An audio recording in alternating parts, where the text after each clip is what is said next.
Dolly Parton's night reminded us all what real class looks like. Do you remember a time when celebrities carried themselves with a certain grace, a quiet strength that transcended the fleeting fads of fame? A time when wit was sharp but never cruel, and respect was always in fashion? Well, if so, you probably appreciate the timeless charisma that comes only with a life well lived. That's what made Dolly Parton's recent appearance on Jimmy Kimmel Live so remarkable and, frankly, a little disturbing. At 79 years of age, Dolly, our favorite country queen, took the stage, radiating an aura that was simply riveting. Across from her sat Jimmy Kimmel, a man known for his quick jabs and playful provocations. His smile, however, seemed too polished that evening as he casually flipped through his notes. The performance began with the usual fanfare. Kimmel's monologue, sharp and incisive, aimed at the latest political gaffes and Hollywood whispers. The audience giggled in time, but behind the scenes, a subtle uneasiness swept through the crew. The director whispered into her earpiece, "He's got that look again." The stage manager, pacing the stage nervously, worried about Kimmel's tendency to overstep his bounds for ratings. "He knows Dolly is a legend," he muttered. "Will he dare?" Before we dive into the story, let us know where you're watching from in the comments and don't forget to subscribe so you don't miss the latest stories. As the interview began, Kimmel leaned back, his smile widening. Dolly Parton, ladies and gentlemen. The queen of country, the star of Steel Magnolias, and a woman who's been breaking hearts and records since before most of us were born. The crowd roared, and Dolly laughed, her southern drawl as warm as honey. "Oh, Jimmy, you're gonna make me blush," she said, fanning herself playfully. The exchange felt easy, but the air held a subtle charge, like the calm before a storm. They chatted about her new album, Mountain Soul, a return to her bluegrass roots, and her recent role in a sci-fi western that had critics buzzing. Dolly was in her element, spinning stories of late-night studio sessions and joking about learning to ride a hoverboard for the film. The audience ate it up, hanging on her every word. But Kimmel's eyes kept darting to his notes, and his fingers tapped restlessly on the desk. The crew noticed. One camera operator adjusted his lens, muttering, "Here we go." Then it came. The first spark of the fire. Kimmel leaned forward, his tone shifting from playful to pointed. "Dolly, you've always been a trailblazer, and people are amazed at how you keep that youthful glow. You look incredible." The crowd cheered, but Kimmel's smile turned sly. "But, some folks out there, and I'm just quoting here, say, 'I wonder how many more surgeries she can handle.' How do you respond to that kind of talk?" The studio fell silent, the applause dying like a snuffed flame. A few gasps rippled through the audience. In the control room, the director hissed, "What the hell is he doing?" Dolly's smile froze, just for a moment, before she tilted her head, her eyes narrowing slightly. The warmth was still there, but it was laced with steel. "Well, Jimmy," she said, her voice steady but cool, "I've always said I'd rather wear out than rust out. If folks want to talk about my choices, that's their business. I'm too busy living to worry about their gossip." The audience clapped, a mix of support and unease.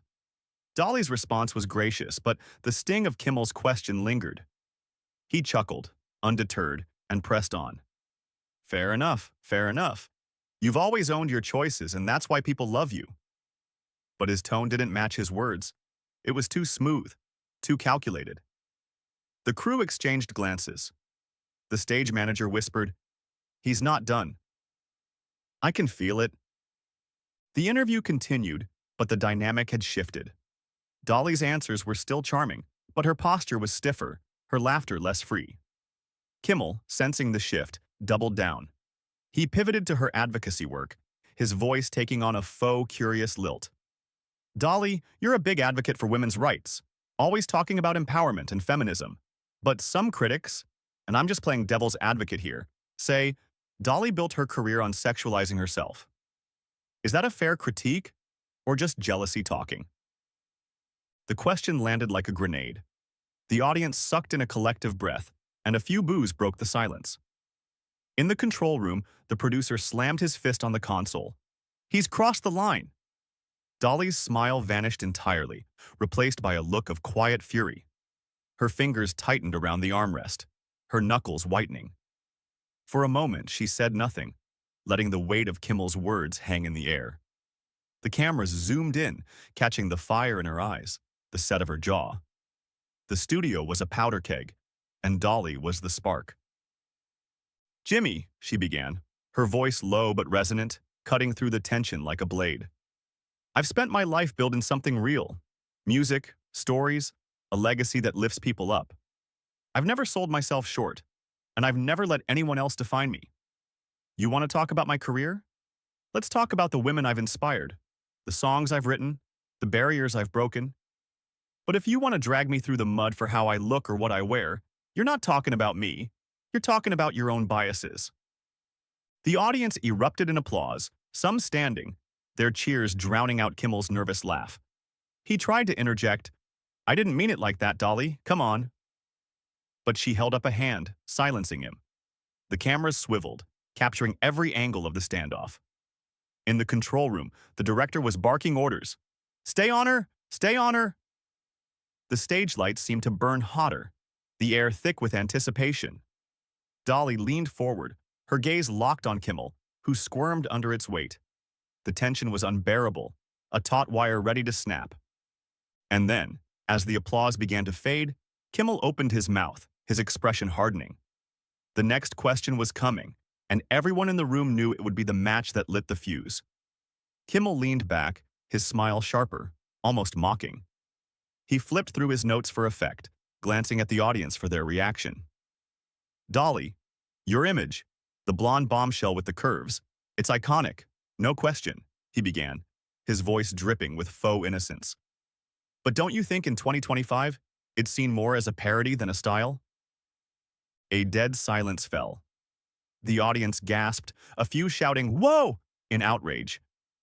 In the control room, the director clutched her head, muttering, "He just buried himself." The camera zoomed in on Dolly's face, catching her lips pressed into a thin line.